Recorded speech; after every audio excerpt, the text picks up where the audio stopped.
Fala pessoal, sejam muito bem-vindos ao Outspoken Market. Meu nome é Leandro Guerra.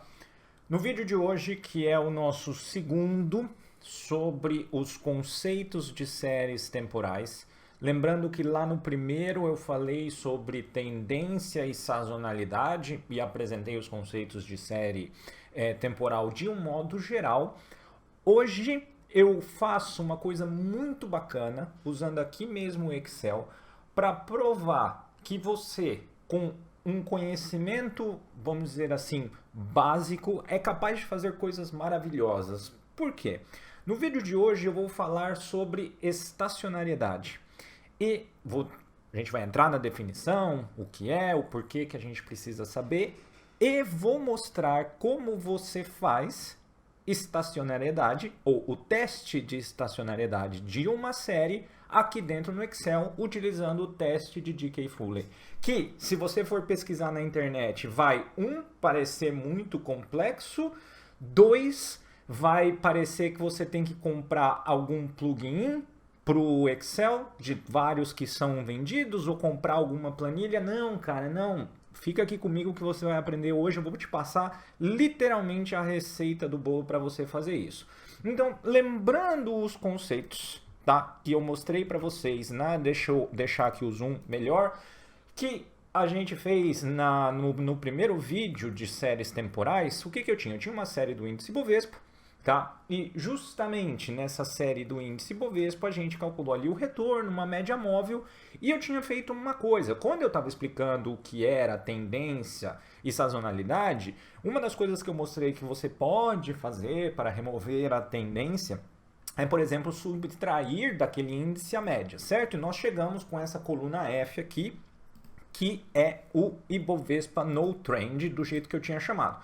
Que ela tem essa carinha aqui. Lá no vídeo eu até comentei, né? E eu falei assim, poxa, tá com uma cara disso aqui, né? Se você não tem tendência, significa que você pode ser estacionário, parece estacionário, mas precisamos de teste. Lembra que eu falei isso no vídeo? E aí o vídeo de hoje é para fazer esse teste. Por quê? Eu vou mostrar quais são as condições para você ter estacionariedade e dizer também como que a teste é estacionária. Então, como que você sabe, tá? Ou o que a série precisa ter para ser estacionária? Ela precisa ter 3 elementos principais, tá? O primeiro, a média daquela série, ela precisa ser constante. Esse é o primeiro ponto. A média dos valores da série precisa ser constante no tempo. Segundo ponto que faz uma série ser considerada estacionária, tá? O desvio padrão no tempo dessa série também tem que ser constante, tá? Então, a média constante, desvio padrão constante, e o terceiro ponto é não haver sazonalidade, que é justamente os conceitos que a gente falou no primeiro vídeo. Então, quando a gente bate o olho, tá, aqui, parece que não tem média. Ou, perdão, parece sim que a média é constante, né? Porque se eu pudesse traçar uma linha média aqui, ela ficaria mais ou menos por todos os elementos, né? Por todo o trajeto aqui. Diferente se eu for pegar aqui o gráfico do próprio índice Bovespa, onde claramente, né, eu posso vir aqui, adicionar uma linha de tendência, vamos colocar uma média móvel aqui, sei lá, 50 dias de média móvel, só para a gente ter. Aí você vê que, né, uma média ali, a gente pode até mudar, se quisesse, a corzinha dessa média, deixar vermelho, ó. A gente claramente tem que essa média não é constante, porque ela está variando. Obviamente aqui no Ibovespa também a gente tem que o desvio padrão aqui com certeza vai variar, porque você tem distanciamento daquele elemento sobre a média.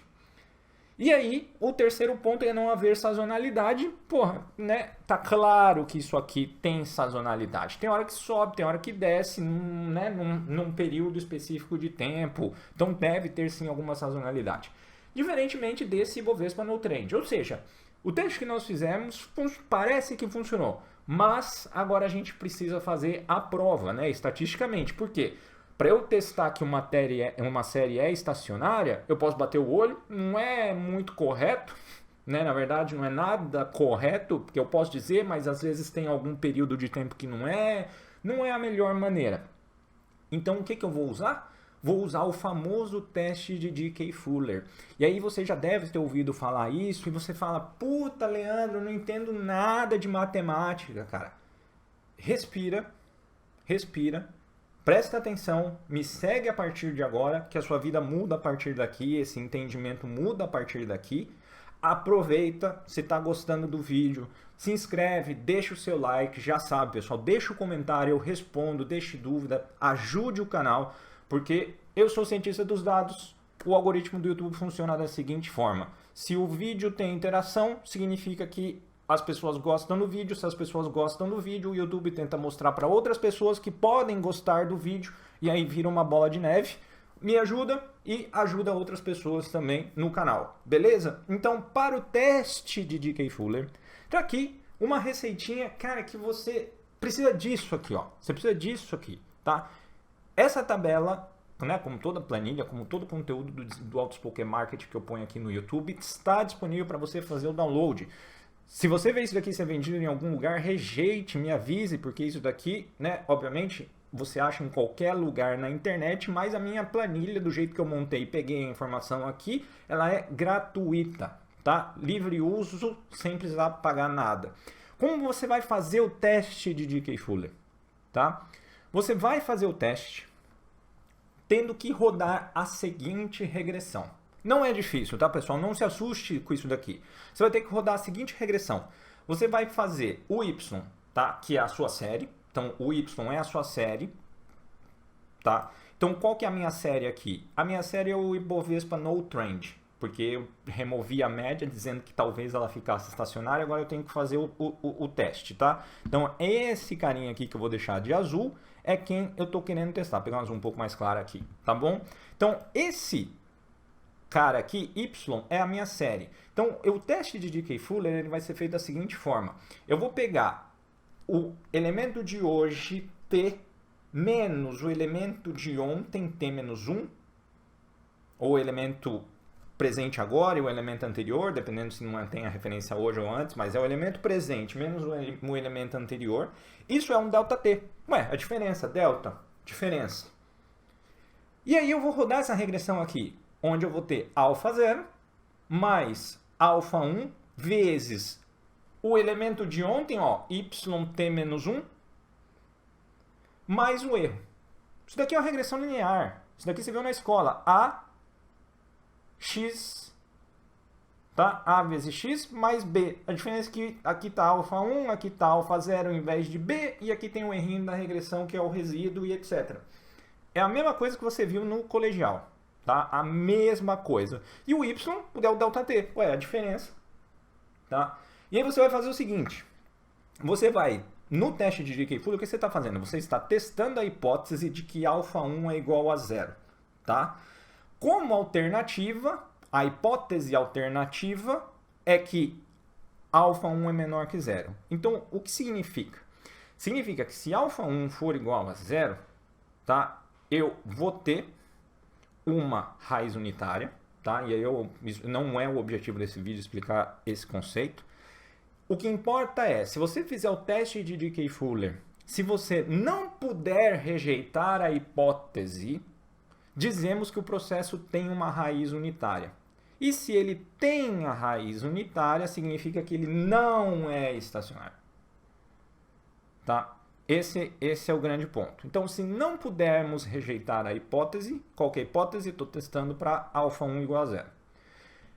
Como que você vai fazer isso? Você vai rodar a regressão. Se você rodar a regressão, você vai observar o valorzinho que tem na regressão aqui, stat t. Então vamos parar aqui e vamos rodar a regressão. Então o que eu primeiro preciso fazer? Eu preciso fazer o delta y, certo? Então o que eu vou fazer aqui, ó? Vou chamar aqui, ó, vou fazer um delta y. Quem que é o meu delta y?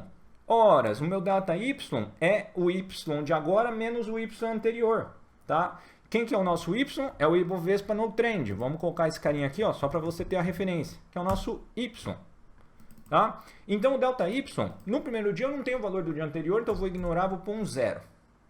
Qual que é a diferença? Ora, yt, que é o de agora, certo? Então, é F3 menos o F2 anterior. Tcharam, arrasta para tudo, fez delta y. Como você vai fazer a regressão no Excel?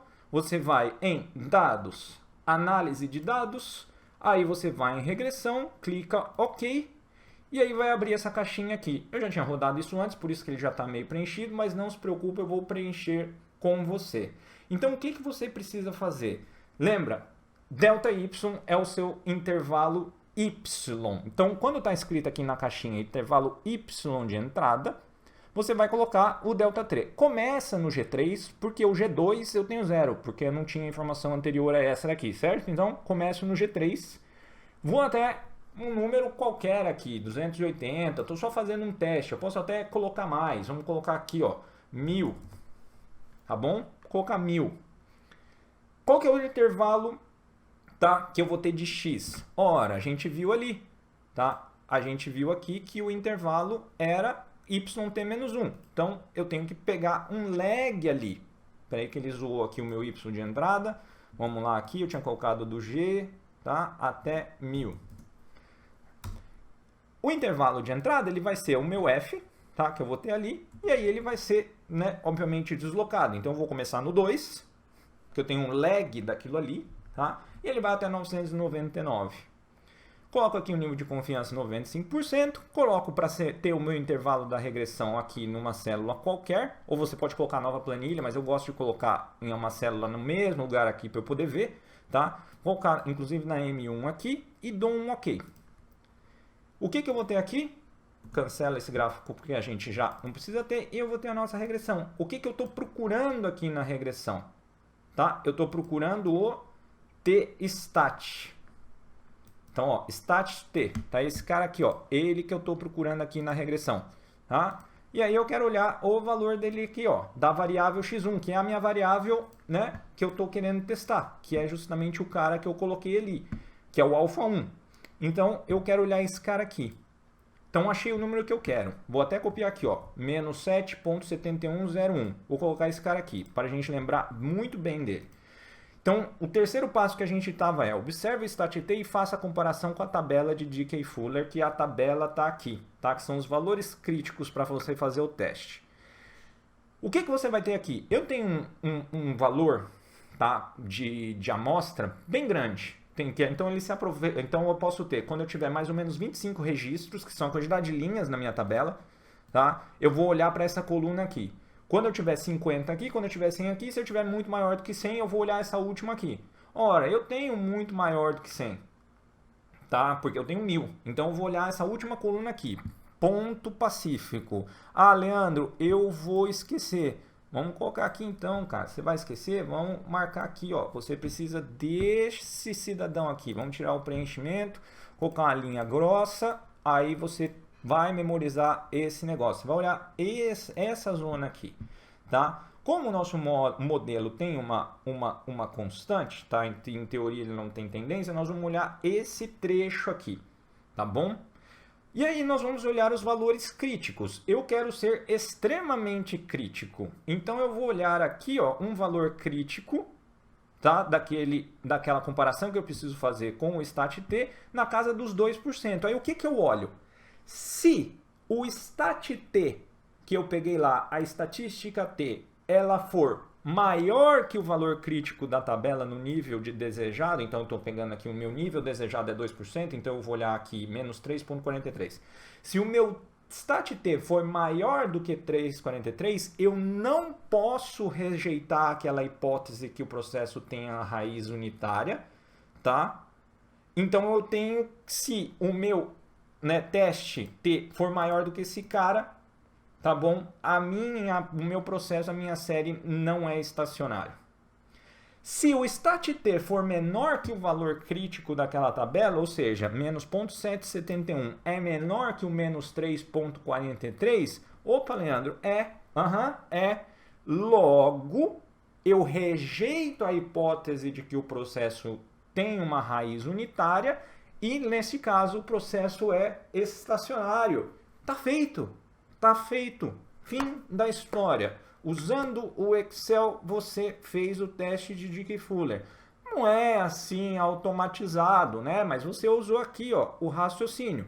No vídeo, na parte 3, tá? Você já pode imaginar que eu vou trazer isso daqui para vocês automatizado. E aí, amigão, você vai poder justamente fazer o seguinte: automatizar qualquer série que você tem aqui, que você queira colocar, e inclusive fazer long short com integração para quem curte trading. Então você tá vendo, ó, 3 aulas, tá? Algum tempo aí, alguns minutos que você precisou do seu dia para assistir, né? 3 aulas, a segunda tá sendo aqui agora, a terceira eu vou gravar ao longo da semana, se der tudo certo, né? Já nessa semana seguinte. E aí você tem uma baita ferramenta na mão para poder te ajudar. Então, isso que você está vendo aqui na tela é o que você precisa saber. E você precisa saber raciocinar, usar. Então, realmente, né? A gente viu quando a gente colocou o Ibovespa no trend, ele tinha o jeitão, tá? Essa é a prova matemática de que esse cara aqui obedece, que a média seja constante, que não há sazonalidade, que o desvio padrão da série também seja constante. Aqui no finalzinho, talvez isso daqui dá uma prejudicada, né? Mas a gente tem, obviamente, algum outro, quando a gente pega um intervalo grande, né? A gente pegou até 1000, então a gente foi mais ou menos até aqui. Nesse intervalo nós temos todas essas situações esclarecidas. Beleza, pessoal? Então não se esqueça, curta o vídeo, compartilhe o canal e faça o download lá no site. Tá aqui no primeiro comentário o link para você pegar essa tabela aqui e poder estudar e progredir cada vez mais. Beleza? Fiquem com Deus, um grande abraço, a gente se vê no próximo vídeo. Tchau, tchau.